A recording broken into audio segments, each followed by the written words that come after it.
مسلمان کا آخرت پر چونکہ ایمان ہوتا ہے،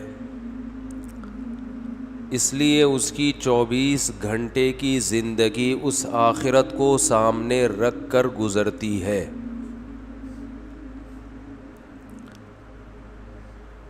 وہ کسی بھی معاملے میں اپنی آخرت کے بارے میں سمجھوتا کرنے کے لیے تیار نہیں ہوتا۔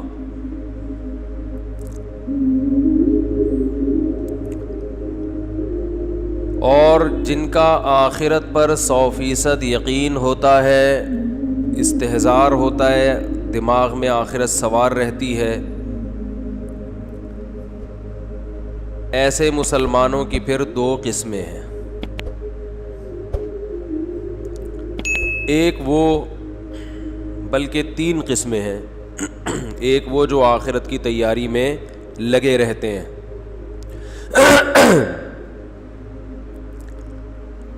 ایک وہ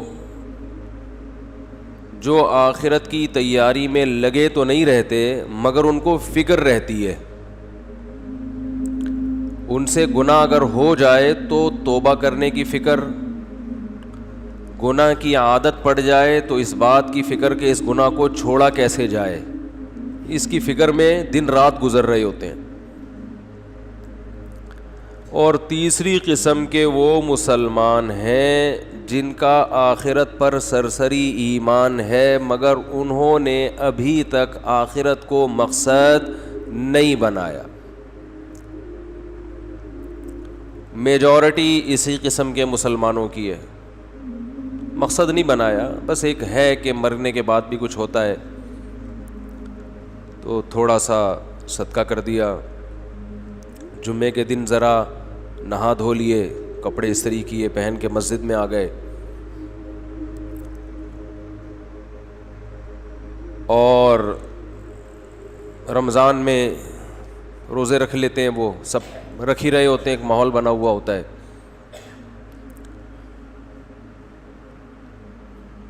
لیکن اللہ کو یہ مطلوب نہیں ہے۔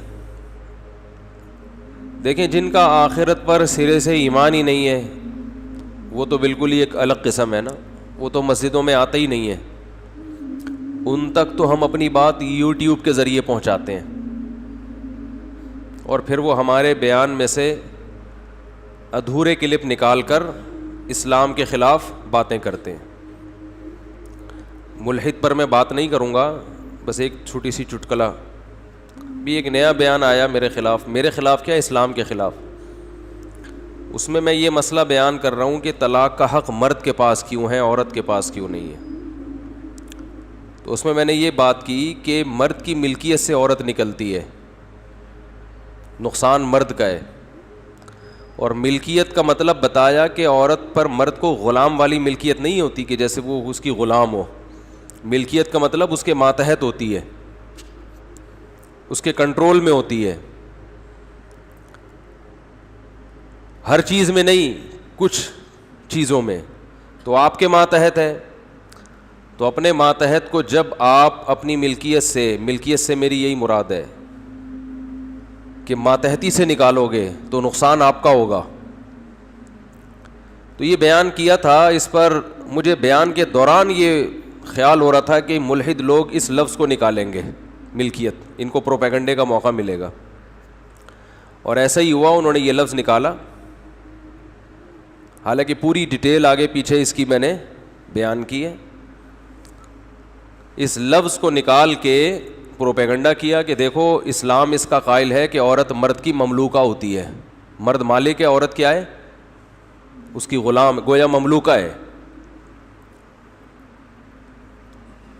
اور پھر میں نے یہ بھی بتایا اس پورے بیان میں کہ طلاق دینے میں نقصان اصل میں مرد کا ہے، عورت کا نہیں ہے۔ تو محترم نے، جو ملحدین ہیں، ان لوگوں نے یہ بھی پروپیگنڈا کیا کہ یہ بھی گراؤنڈ ریئلٹی کے خلاف بات کر رہا ہے، طلاق میں نقصان عورت کا زیادہ ہوتا ہے، مرد کا کم ہوتا ہے۔ اس اعتراض کا بھی میں جواب اس بیان میں دے چکا ہوں کہ آج عورت کا نقصان اس لیے زیادہ ہو رہا ہے کہ اسلام کے آدھے حکم پر عمل کیا جا رہا ہے، آدھے پہ عمل نہیں کیا جا رہا. میں اس کو ریپیٹ نہیں کروں گا, مطلب ان تمام اعتراضات کا جواب اپنے بیان میں دے چکا ہوں میں. تو اس سے ان لوگوں کا اندازہ لگانا چاہیے کہ ملحد جو ہمارے ملک میں کام کر رہے ہیں, یوٹیوب کے ذریعے ہمارے کنٹری میں کام کر رہے ہوں, رہتے دوسرے کنٹری میں ہوں, لیکن جو کام کرنے والے لوگ ہیں ان کا مقصد حق کی تلاش نہیں ہے. ان کا مقصد ہے باتوں کو اچھالنا. جیسے فتنہ پرست انسان کو کہیں سے کوئی بات ملے نا اچھالے گا فوراً وہ. تو ان کا مقصد حق کی تلاش نہیں ہے. تو مجھے خیال ہوا تھا میں محترم جو بھی بیانات اس طرح کے کر رہے ہیں ملحدین, ان کو یہ بولوں کہ یہ جو آپ چاہتے ہو کہ اسلام کے اس حکم پر اعتراض کہ مرد کا عورت پہ کنٹرول, یہ بھی برا ہے اگر, تو اس کا مطلب آپ کے والد کا آپ کی والدہ پہ کنٹرول, بولو بھائی, نہیں تھا. یہ کوئی اچھی بات ہے؟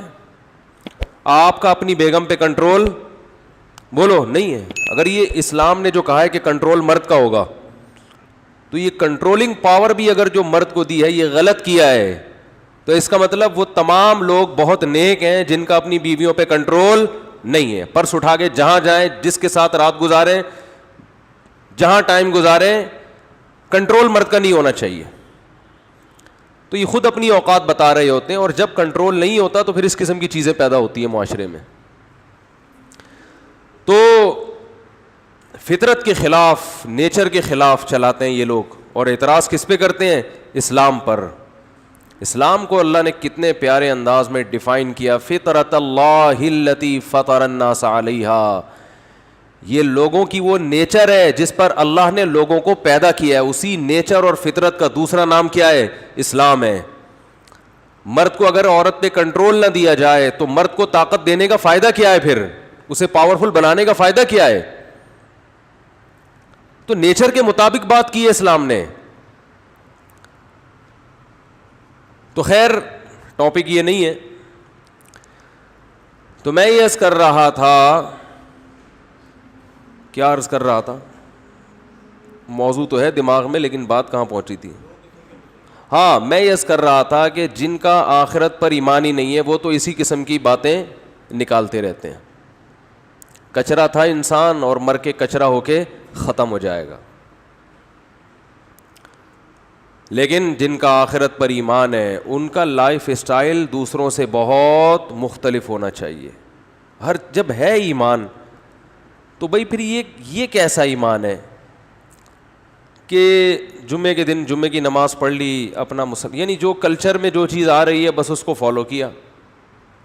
اگر آخرت ہے تو بھائی یہ پھر بہت بڑی حقیقت ہے, کیونکہ اس میں نیک لوگوں کا ٹھکانہ جنت اور بروں کا ٹھکانہ جہنم کی آگ ہے. پھر یہ دنیا مسافر خانہ ہے, یہ اصل نہیں ہے. پھر یہاں کے غموں کو حد سے زیادہ محسوس کرنا یہ جہالت اور حماقت ہے. یہاں کی خوشیوں میں اپنی لمٹ کو کراس کر دینا یہ حماقت اور جہالت ہے. لیکن یہی حماقتیں اور جہالتیں صبح و شام ہم کر رہے ہیں. کوئی پیسے کے پیچھے پاگل ہے تو اتنا پاگل ہوا ہے کہ آپ کی سوچ ہوگی. کسی کو کوئی بیماری ہے, اب یہ کورونا میں کچھ تو مان ہی نہیں رہے, جو مان رہے ہیں وہ وہمی ہو گئے ہیں بالکل ہی. دماغ پہ ایسا مسلط کر لیا کہ وہ لگ رہا ہے کہ یہ ٹینشن سے ہی نہ مر جائے. احتیاط نہیں کر رہے, بس دماغ پہ خامخواہ کا مسلط کیا ہوا ہے. میں جیب میں ماسک لے کر بیٹھا ہوا ہوں, یہ بولتے ہوئے تو ماسک نہیں لگا سکتا نا انسان. آپ کہیں گے خود کون سا کوئی احتیاط کر رہے ہو. اور یہ والا ماسک سیمی بیکار ہے, یہ ٹیشو پیپر ہے. اصل ماسک وہ ہے وہ جو ڈاکٹر لوگ لگا رہے ہیں نا, ہاں کیا نام ہے اس کا, N95. تو لگا لیا کریں ماسک, کو ثواب ملے گا انشاءاللہ. کوئی احتیاط پر عمل کر لیں. مصیبت یہی ہے کہ میں ٹاپک چھیڑنا نہیں چاہتا. جس کو جب تک ہوتا نہیں ہے نا وہ مانتا نہیں, اور جس کو ہوا ہے اس کی چیخیں نکلی ہیں. اور ہسپتالوں میں رش ابھی اتنا بڑھ گیا ہے. ہمارے ایک بڑے استاذ کا بھی ایک میسج آیا, انہوں نے کہا کہ ہسپتالوں میں جو اچھے ڈاکٹر تھے, اچھی نرسیں تھیں, یا تو بیمار ہو گئے ہیں یا مر گئے ہیں یا بھاگ گئے ہیں. اب ایویں ہی جونیئر قسم کے لوگ کچھ ہیں جن کو وہ بس چیخنے چلانے دیتے ہیں مریض کو, اور وہ خود آتے ہوئے بھی ڈرتے ہیں پاس. لیکن جب تک ہوا نہیں کھا کے آؤ گے یہ باتیں سمجھ میں نہیں آئیں گی. پھینکتے رہو بیٹھ کے یوٹیوب پہ, فیس بک پہ پھینکتے رہو. اور پاکستان کے اس وقت جتنے مشہور علماء ہیں ان میں 99% کا انتقال کرونا سے ہوا ہے, لیکن افسوس کی بات یہ ہے کہ ان کے لواحقین ماننے کے لیے تیار نہیں ہوتے. یہ فیصلہ کر لیا کہ نہیں, پوری دنیا بے وقوف ہے, ساری دنیا میں فلائٹس کینسل ہو گئی ہیں, اب جہازوں کی کمپنیوں کا بیڑا غرق ہو گیا ہے, لیکن ہم ہیں بہت بڑے ماشاءاللہ فنٹر, ہمارے پاس ریسرچ ہوتی ہے اصل. تو جب تک مرو گے نہیں یقین نہیں کرو گے, اور جب مر گئے تو پھر یقین کرنے کا فائدہ نہیں ہوگا. احتیاط کرو, باقی یہ کہ ڈرو نہیں. اب سوال پیدا ہوتا ہے جب اتنا ڈرا دیا تو پھر کہہ رہے ہو کہ ڈرو نہیں. موت سے ڈرایا ہے کہ مر جاؤ گے, یعنی یہ خطرہ ہے کہ مر جاؤ گے. تو اگر زندہ چاہتے ہو, زندگی چاہتے ہو اپنی بھی, اپنے گھر والوں کی بھی, بوڑھے والدین کی بھی, تو احتیاط کر لو بھائی. باقی امید کی بات یہ ہے کہ مر جائیں گے نا, تو زیادہ سے زیادہ مر جائیں گے, تو اپنی احتیاط کے باوجود اگر مر جائیں تو کوئی ٹینشن کی بات نہیں ہے, کیونکہ نبی صلی اللہ علیہ وسلم نے فرمایا کہ وباؤں میں جو لوگ مرتے ہیں صبر کے باوجود اللہ انہیں شہادت دیتا ہے. اچھا ہے, گناہ معاف ہو جائیں گے انشاءاللہ. کیا خیال ہے بھائی؟ نہیں مرے تو کل ویسے ہی مر جانا ہے. آپ امید چاہتے ہو یہ کہ کچھ بھی نہ ہو, ٹھیک ہے نا, ایسے تھوڑی امید ہوگی, کچھ تو ہوگا. حالات بھی ابھی جو میں نے قرآن کی آیت پڑھی ہے اس میں تو اس کا تو مضمون ہی یہی ہے, ہم تمہیں آزمائیں گے. بشیء من الخوف ونقص من الاموال والانفس والثمرات, خوف میں مبتلا کریں گے تمہیں, خوف میں مالوں کا نقصان بھی ہوگا معاشی. بڑے بڑے کروڑ پتی لوگ روڈ پہ آ سکتے ہیں, پیسہ ڈوب سکتا ہے. دنیا میں اللہ نے ہمیں پیڑے کھانے کے لیے پیدا نہیں کیا. بہت سے لوگ بہت دنوں سے پیڑے کھا رہے ہیں, وہ سمجھتے ہیں کہ یہ ہم موت تک پیڑے کھاتے رہے. بہت سے ملکوں نے پیڑے کھائے ہیں, ان کرونا نے ان کے منہ سے پیڑے چھین لیے, سمجھ رہے ہو. بہت سی قوموں نے, بہت سے ملکوں نے, بہت سے افراد نے پیڑے کھائے ہیں. بہت سے ملک بہت ترقی پر ہیں اور مسلسل پیڑے کھائے جا رہے ہیں. اس کرونا نے ان کے منہ سے بھی پیڑے, بولو بھائی, ہلا دیا ان کو. بہت سی جہازوں کی کمپنیوں نے بہت زیادہ پیڑے کھائے ہیں, ان کمپنیوں کا دیوالیہ نکل گیا. یہ ہے وَلَنَبْلُوَنَّكُمْ, اللہ فرماتے ہیں ہم تمہیں آزمائیں گے, اجتماعی سطح پہ بھی اور انفرادی سطح پہ بھی. بشیء من الخوف, خوف میں مبتلا کر دیں گے. ہم کریں گے یہ کام, یہ نیچر نہیں کرتی کہ خود بخود ہو رہا ہے. ملحد کہتا ہے بس یہ نیچر کا ایک حصہ ہے, فطرت کا حصہ ہے. فطرت بذات خود کوئی چیز نہیں ہے, اس کو بنانے والا اللہ ہے. بشیء من الخوف والجوع, بھوک بھی مسلط کریں گے, معاشی نقصان. ونقص من الاموال والانفس, مال کا نقصان, جانوں کا نقصان, انسانی ہلاکتیں ہوں گی. والثمرات, پیداوار کا بھی نقصان ہوگا. تو اللہ نے کیا فرمایا ان حالات میں, وبشر الصابرین, صبر کرنے والوں کو خوشخبری سنا دیں. جو غیر مسلم ہے وہ صبر نہیں کرے گا.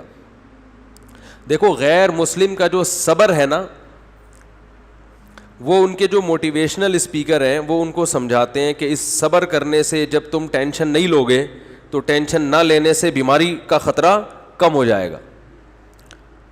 اس لیے وہ چہرے کے ایکسپریشن سے, جو ان میں پڑھے لکھے لوگ ہیں, چہرے کے تاثرات سے, اور کوشش کرتے ہیں کہ ہم میڈیا کے سامنے جب آئیں اور بات کریں تو ہم یہ شو کریں کہ ہمیں کچھ بھی نہیں ہے. اندر اندر سے گھل رہے ہوتے ہیں وہ. ہمارے ہاں دل میں غم نہ بھی ہو تو چیخ منہ سے ایسے ظاہر کرے گا کیونکہ ٹریننگ نہیں ہے نا, تربیت نہیں ہے, کہ جیسے ساری دنیا کا غم اسی کو ہے. عمل سے لگ رہا ہوگا کہ یہ غمزدہ نہیں ہے, لیکن جو دل کی راحت ہے, دل کی خوشی ہے, وہ اللہ صرف اہل ایمان ہی کو دیتے ہیں تکلیفوں میں.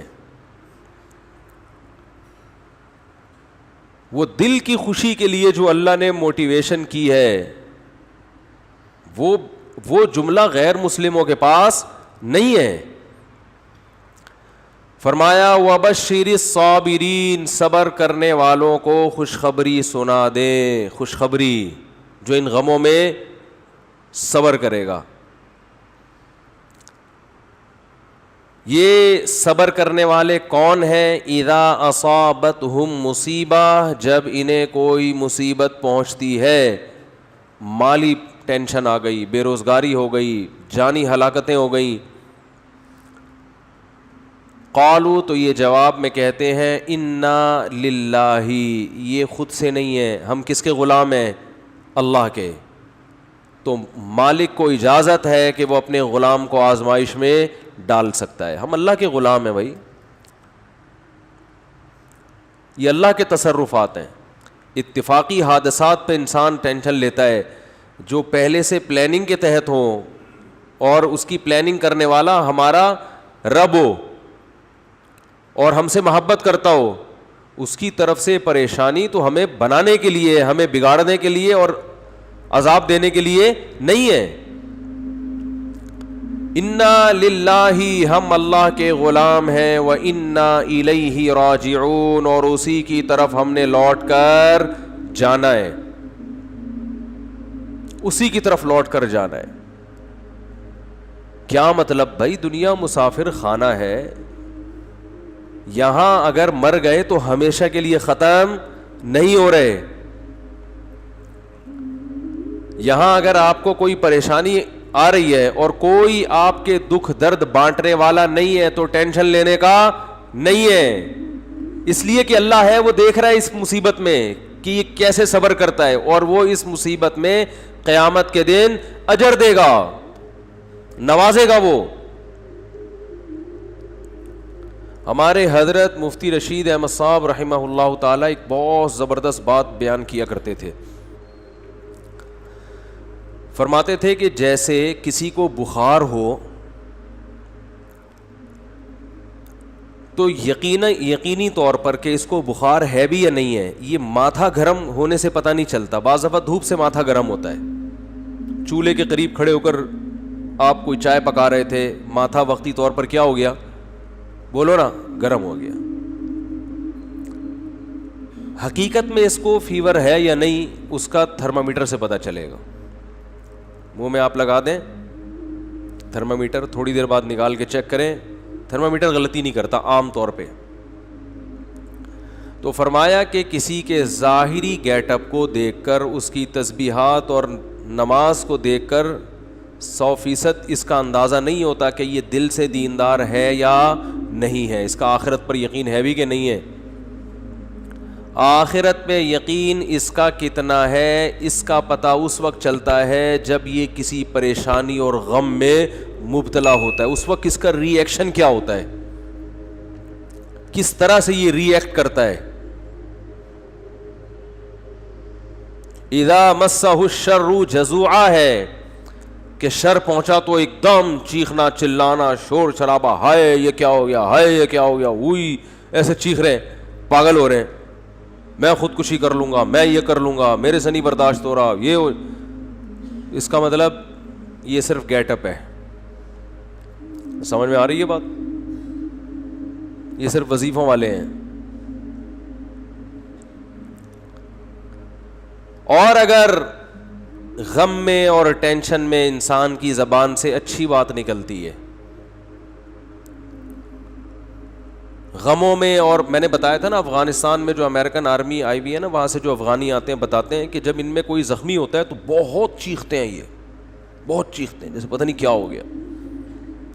فوجی رو بھی رہے ہوتے ہیں، رپورٹ ہے یہ. کسی فوجی کا رونا کتنا برا عمل ہے کہ نہیں ہے؟ میدان جنگ میں فوجی رو رہا ہو، ہم نے تو مسلمانوں میں کبھی ایسا سنا نہیں، اپنے فوجیوں میں بھی کبھی ایسا نہیں سنا کہ فوجی ہو کے رو رہا ہے. ایک شاعر کا شعر یاد آ رہا ہے، اللہ کرے پورا یاد آ جائے. سن میری شہادت کا نہ تو ہوش اڑانا، بچہ اپنی ماں کو کہہ رہا ہے میدان جنگ میں جاتے ہوئے, یہ نظم بھی انشاءاللہ میں ریکارڈ کرواؤں گا اخپل طریقے سے. بچہ میدان جنگ میں جاتے ہوئے اپنی ماں سے کہہ رہا ہے کہ اگر میں شہید ہو جاؤں تو ہوش نہ اڑانا, اسلاف کے ناموس پہ مت داغ لگانا. ہمارے اسلاف کی جو عزت ہے نا وہ اسی سے ہے کہ وہ میدان جنگ میں رویا بولو نہیں کرتے تھے. ان کے ناموس کو داغدار مت کرنا. سن میری شہادت کا نہ تو ہوش اڑانا, اسلاف کے ناموس پہ مت داغ لگانا. ہندو نہ کہیں کہہ دے کہ روتے ہیں مسلمان, کہیں کسی ہندو کو یہ کہنے کا موقع نہ مل جائے کہ مسلمان بھی میدان جنگ میں شہید ہو کر ان کی مائیں بھی روتی ہیں.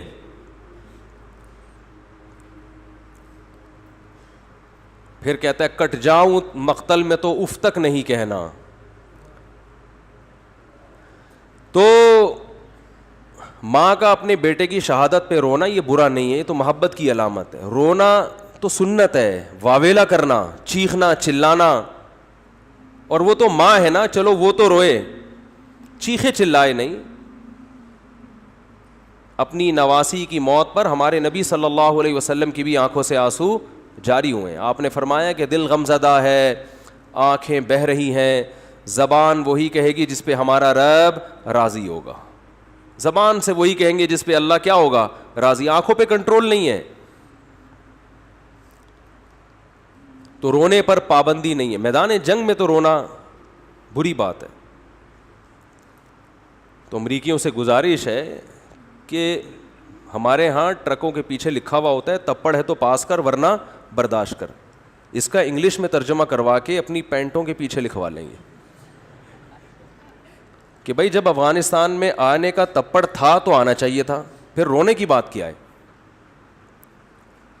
پھر رونے کی بات کیا ہے. اور اگر آ کے رونا ہی تھا تو پھر آنے کی چندہ ضرورت نہیں تھی. آپ سپر پاور ہو, آپ نے دنیا میں بےزتی کروا دی. آپ نے نہیں, یعنی آپ کے فوجیوں نے.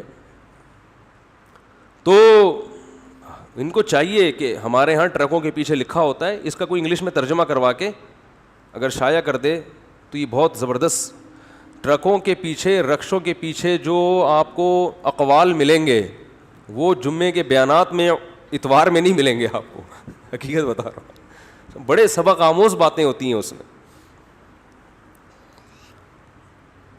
تو اگر اوباما یہ پڑھ لیتے محترم تو میرا خیال ہے یہ جرت اور ہمت نہ ہوتی. تو وہاں جو افغانی لوگ بتاتے ہیں کہ جو امریکن سے لڑنے والے لوگ ہیں ان کے جب گولی لگتی ہے تو ان کا ریئیکشن الگ انداز سے ہوتا ہے, امریکن کے جب لگتی ہے تو وہ پاگلوں کی طرح عجیب سے چیخ رہے ہوتے ہیں, چلا رہے ہوتے ہیں, وہی کیا ہو گیا. تو ان کا چیخنا بالکل درست ہے, اس لیے کہ ان کے سامنے آخرت نہیں ہے. ان تکونوا تعلمون فإنهم يعلمون كما تعلمون وترجون من الله ما لا يرجون. اللہ فرماتے ہیں اگر تمہیں, اہل اسلام سے اللہ خطاب کر رہے ہیں, میدان جنگ میں تمہیں اپنے ملک کے دفاع میں لڑتے ہوئے اگر تمہیں زخم پہنچتے ہیں تو ان کو بھی تو زخم پہنچتے ہیں. اس کو زخم پہنچ رہے ہیں پھر بھی لڑ رہا ہے اور تم میدان میں پیچھے ہٹ جاؤ. وَتَرْجُونَ مِنَ اللَّهِ مَا لَا يَرْجُونَ, جبکہ تم اس زخم پہ اللہ سے وہ امیدیں لگا کے بیٹھے ہوئے ہو جو تمہارا مخالف امیدیں لگا کے نہیں بیٹھا. تمہارا مخالف صرف گورنمنٹ سے مختلف قسم کے الاؤنس لینے کی امیدیں ہیں اس کو, کہ میں زخمی ہو جاؤں گا اتنے پیسے ملیں گے, میری ٹانگ ٹوٹ جائے گی لکڑی کی جرمنی سے ٹانگ لا کے لگوا دی جائے گی, بس. ان کو اپنے حکمرانوں سے امیدیں ہیں اور مرنے کے بعد تو وہ بھی نہیں ہے. میدان جنگ میں مر گئے تو اب کیا کس توپوں کی سلامی قبر پہ دی جائے یا 25 توپوں کی, اس سے مردے کو کیا فائدہ ہے. وہ کہے گا مجھے تو مار دیا نا. کہتے ہیں اس کے لواحقین کو نواز دیں گے. تو لواحقین کو نواز کے, یہ بھی تو اپنے لواحقین میں سب سے پہلے تو یہ تھا, لواحقین کے لیے اپنے آپ کو ہی مروا دیا. کہے گا یار اتنا پروٹوکول تو میں زندگی میں لواحقین کو نہیں دیتا تھا. تو یہ مزیداری نہیں ہے. مزیداری ہے ان تکونوا تعلمون فإنهم يعلمون كما تعلمون وترجون من اللہ ما لا يرجون. خدا کی قسم قرآن کی اس ایک آیت نے ایسا مسلمانوں کو موٹیویٹ کیا ہے اپنے قوم کے لیے, اپنے ملک کے لیے, اپنے مذہب کے لیے لڑنے کا, ایسی آگ بھری ہے. اللہ فرماتے ہیں اگر تم زخمی ہوتے ہو تو انہیں بھی تو زخم پہنچتے ہیں, وہ تھوڑی جیسے آتے ہیں ویسے کہ ویسے, کچھ تو تم نے ان کو بھی مارا ہوتا ہے. اس کے باوجود وہ میدان میں اتر رہے ہیں. حالانکہ ترجون من اللہ ما لا یرجون, تمہیں اللہ سے وہ امیدیں ہیں جو ان کو نہیں ہے. اور تمہیں اللہ سے کیا امیدیں ہیں؟ آپ صلی اللہ علیہ وسلم نے فرمایا جس کے میدان جہاد میں زخم لگا, قیامت کے دن وہ زخم بہتا ہوا ہوگا اور اس کے خون کی رنگت خون جیسی اور اس کی خوشبو مشک جیسی ہوگی. اسی طرح آئے گا قیامت کے دن. شہید کے خون کا قطرہ زمین پہ گرنے سے پہلے اللہ اس کے گناہوں کو معاف کر دیتے ہیں. ہم نے تو شہداء کے خون کی خوشبو اپنی ناک سے سونگھی. اللہ نے تو ہمیں یہ آیتیں اور یہ حدیثیں یہ دنیا میں نظارہ کرا دیا. ہمیں کیسے کوئی لبرل اور ملحد یہ کہہ سکتا ہے کہ یہ حدیثیں معاذ اللہ غلط ہیں؟ ہم نے تو بھائی اپنی ناک سے سونگھی ہے. ابراہیم علیہ السلام نے اللہ سے پوچھا کہ اے اللہ تو مردوں کو زندہ کیسے کرے گا قیامت کے دن؟ یہ تو بوسیدہ ہڈیاں ہو کے مر کے ختم. تو اللہ نے فرمایا اولم تؤمن, کیا میری باتوں پہ یقین نہیں ہے؟ قال بلا, اللہ کیوں نہیں ہے, تو نے کہہ دیا بس یقین ہے, لیکن ذرا دکھا دے تو اور اطمینان ہو جائے گا. اللہ نے فرمایا خذ اربعۃ من الطیر, 4 پرندے لو, فصرہن الیک, ان کو آوازوں سے مانوس کریں. کسی آواز سے مانوس کر دیا جاتا ہے دوڑتا ہوا آتا ہے. ثم اجعل علی کل جبل منہن جزءا, ان کو ذبح کر کے قیمہ بنا کے ٹکڑے کر کے مکس کر کے چاروں طرف جو پہاڑ ہے نا ان کی پہاڑیوں کے کونوں پہ چوٹیوں پہ رکھ دیں. ثم ادعوہن, پھر جس پرندے کو جس آواز سے مانوس کیا ہے وہ آواز نکالیں. یاتینک سعیا, وہ پرندے دوڑتے ہوئے ابراہیم علیہ السلام کی طرف آئے, دوڑتے ہوئے, سارے بوٹیاں اڑ اڑ کے زندہ ہوئے, پورے پر اور پورا پرندہ بنا اور ابراہیم علیہ السلام کی طرف دوڑ رہا ہے. تو جس پیغمبر نے یہ منظر اپنی آنکھوں سے دیکھا ہو, انہیں کبھی کوئی وسوسہ ہوگا اللہ کی باتوں میں کہ میں قیامت کے دن مردوں کو زندہ کروں گا؟ تو بھائی ہم نے تو شہداء کے خون کی خوشبو اپنی ناک سے سونگھی ہے, اور میں نے نہیں, بہتوں نے سونگھی ہے. بہت سو سے آپ تصدیق کروا سکتے ہیں. اس میں ڈرامے بھی ہوتے ہیں, میں مانتا ہوں. آج کل تو جو مر رہا ہے خوشبو آ رہی ہے. تو اس میں جو کرامتیں ہوتی ہیں نا, اس میں جھوٹی خبریں بہت پھیلتی ہیں. لوگ اپنے بڑوں کو سے عقیدت میں غلو کی وجہ سے ان کو بہت اوپر چڑھا دیتے ہیں, لیکن جو مشاہدہ ہے اس کا تو انکار نہیں ہو سکتا. ہم نے تو خود مشاہدہ کیا, اور ایک کا نہیں کیا ہے, بہت سو کا کیا ہے. تو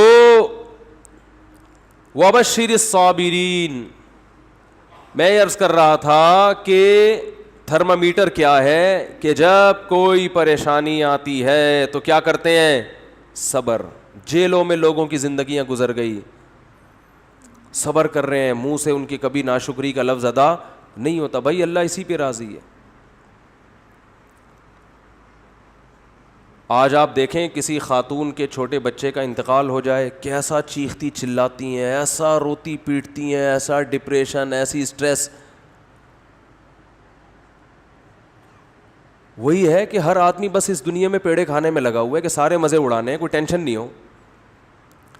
میری دادی کی اللہ مغفرت فرمائے, انہوں نے مجھے بتایا کہ ان کے 8 یا 9 بچے 7 اور 8 سال کی عمر کو پہنچ کے مرے ہیں.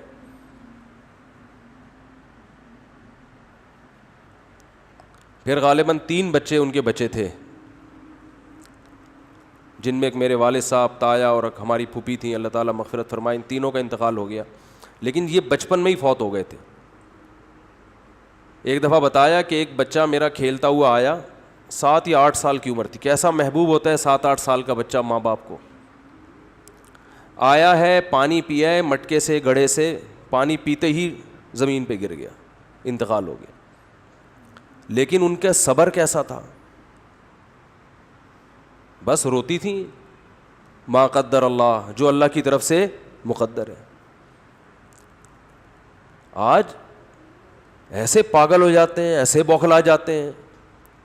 طلاقوں کا ریشو بھی اسی لیے کہ ایک دوسرے کو برداشت کر ہی نہیں رہے ہیں. پہلے رشتے وجود میں آتے تھے، میاں میں خرابی ہے عورت برداشت کرتی تھی، چلو بھائی چلاؤ گزارا چلاؤ. عورت میں خرابی ہے میاں برداشت کرتا تھا، یار گزارا ہے، سارے مزے دنیا میں تھوڑی ہوں گے. اب نہیں بھائی، عورت کو میاں پورا ایکوریٹ چاہیے، بالکل سر کے بال سے لے کے پاؤں کے ناخن تک ریموٹ کنٹرول کی طرح وہ اس کے اشاروں پہ چلتا ہو. اور مرد کو بھی ایسا ہی ہے کہ بیوی ایسی چاہیے جس میں کسی قسم کا کوئی فالٹ ہو ہی نہیں، استخاروں میں بھی پازیٹیو آئے اور حسن و جمال بے مثال، اور جناب اخلاق بھی، اور ہر معاملے میں اس کا معیار ایسا ہے کہ اس کو دنیا میں بس سارے مزے اس نے دنیا میں چاہیے. یہ ہر آدمی کا ہو چکا ہے معاملہ. بھائی تھوڑا سا دنیا کو آڑا ترچھا کر کے چلاؤ. کنڈکٹر سے عبرت حاصل کرو نا، بار بار کہتا ہوں. بس جتنی بھی بھری ہوئی ہو، کنڈکٹر بس کو چھوڑ کے بھاگتا نہیں ہے کہ یار سیٹ نہیں مل رہی تو میں کہاں بیٹھوں، سارے تو پیسنجر چڑھ گئے. صبح سے شام لٹک کے ناظم آباد سے لانڈی، لانڈی سے ناظم آباد. ہوتا ہے کہ نہیں ہوتا؟ لٹک کے جائے گا. کیا کہ رات کو سوئیں گے آرام سے، کوئی مسئلہ نہیں ہے. پاؤں رکھنے کی، انگوٹھا رکھنے کی جگہ نہیں ہے، مگر ایک دروازے سے چڑھے گا، سب سے کرایہ لے کے دوسرے سے اتر جائے گا. اسے کبھی ٹینشن ہوئی یار یہ کیا مسئلہ ہے یار، جگہ ہی نہیں ہے. سب لوگ عزت کے ساتھ سفر کر رہے ہیں، اور وہ باس جو ہے وہ تو ڈرائیونگ کی سیٹ پہ بیٹھا ہوا ہے مزے سے. اور میری حالت دیکھو یار، مجھے تو جگہ ہی نہیں مل رہی، جاؤ میں نہیں جا رہا. وہ کہتے کوئی بات نہیں یار، پیسے جب آئیں گے نا جیب میں اتنے سارے تو اڈے پہ رات کو سوئیں گے آرام سے. پھر ان کو نیند بھی ٹائٹ آتی ہے، ان کو جگہ نہ بھی ملے بس کی چھت پہ سو جاتے ہیں، یہ ریڑیوں پہ سو جاتے ہیں. میں نے دیکھے ہیں، جگہ نہیں ملی، ریڑی لگی ہوئی ہے، کوئی پھل والا اپنی ریڑی چھوڑ کر چلا گیا، صبح دوبارہ سے پھل ڈالوں گا، 2-4 گلے سڑے سیب رہ گئے تھے سائڈ پہ لگایا، سو گئے. طبیعت سے سوتے ہیں مزے سے. وہ ٹینشن برداشت کر رہا ہے کہ بھائی پیسہ آ رہا ہے، تو بھائی ہم اور آپ بھی برداشت کر لیں کہ اجر آ رہا ہے اللہ کی طرف سے، ثواب مل رہا ہے، آخرت میں ذخیرہ ہو رہا ہے. رسول اللہ صلی اللہ علیہ وسلم نے ارشاد فرمایا ان اللہ اذا احب قوما ابتلاہم، اللہ تعالیٰ جب کسی سے محبت کرتے ہیں اسے آزمائش میں ڈال دیتے ہیں. ایسا بھی ہوتا ہے. فمن صبر فلہ الرضا، پھر ان آزمائشوں میں جو صبر کرتا ہے اللہ اس سے راضی ہو جاتا ہے. کہتے آزما لیا. پیغمبروں کو جو اللہ نے آزمایا تو کیسے خطابات دیے. نعم العبد، ایوب علیہ السلام کے بارے میں فرمایا کیا خوب بندہ، ساری زندگی بیماریوں میں گزر گئی، ایک لفظ زبان سے ناشکری کا نہیں نکلا. نعم العبد، یہ اللہ کی طرف سے القابات ملتے ہیں. جیسے ہم لوگ خطاب دیتے ہیں نا، کسی کو بہادری کا خطاب دے دیا، بہادر خان نام رکھ دیا، کسی کو حکیم الامہ کا نام ہم نے دیا، کسی کو قائد اعظم کا نام دیا، کسی کو مادر ملت کا نام دیا. مختلف قسم کے لقب ہم دیتے ہیں ان کی کارکردگی سے متاثر ہو کر. اللہ بھی دیتا ہے لقب. نعم العبد، کیا خوب بندہ، صحیح ہے نا، کیا خوب بندہ تھا میرا، صبر کی وجہ سے. وَإِذِ ابْتَلَىٰ إِبْرَاهِيمَ رَبُّهُ بِكَلِمَاتٍ، سورہ بقرہ. فرمایا اس وقت کو یاد کرو جب ابراہیم کو اس کے رب نے چند چیزوں میں آزمایا، وہ بھی آزمائشیں آئیں ان کے اوپر. فَأَتَمَّهُنَّ، ابراہیم ان آزمائشوں میں پورے نہیں اترے، کامیاب نہیں ہوئے، بہترین طریقے سے کامیاب ہوئے. اتمہن، بہترین طریقے سے ان آزمائشوں میں کامیاب ہوئے. کیسا آزمایا؟ اللہ ہم سب کی حفاظت کرے، ہماری اولادوں کی حفاظت کرے. اگر کسی کی ڈیتھ ہو جائے تو ہمارا ریئیکشن کیا ہوتا ہے؟ لیکن ابراہیم کو حکم دیا جا رہا ہے علیہ السلام کو، خود ذبح کرو اپنے ہاتھوں سے بچے کو. بتاؤ اللہ کی طرف سے کسی کی موت ہو جائے، یہ بڑی آزمائش ہے. یہ باپ کو خود حکم دیا جا رہا ہے خود کاٹو گلا، یہ تو بہت بڑی آزمائش ہے. انہوں نے کہا کوئی بات نہیں بھئی، اللہ ویسے بھی تو مار سکتا ہے، میرے ہاتھوں کٹوا رہا ہے، میں کاٹ دوں گا اس کو. ان تمام آیات اور احادیث سے پتہ چلتا ہے کہ اللہ انسانوں کو اپنا غلام دیکھنا چاہتا ہے، اور غلامی کی صورت میں ہی دیکھنا چاہتا ہے کہ فنڈر بننے کی کوشش بولو مت کرو، فنڈر نہ بنو. جیسے جیسے میں تمہارے ساتھ کر رہا ہوں بس تم نے صبر کرنا ہے، شکر کرنا ہے. ہاں خود سے آزمائشیں اللہ سے نہ مانگو، خود سے ایسے کام نہ کرو جس سے آزمائشیں تم پر آئیں، یہ پھر اللہ کی مدد بھی نہیں ہوتی، ثواب بھی نہیں ملتا.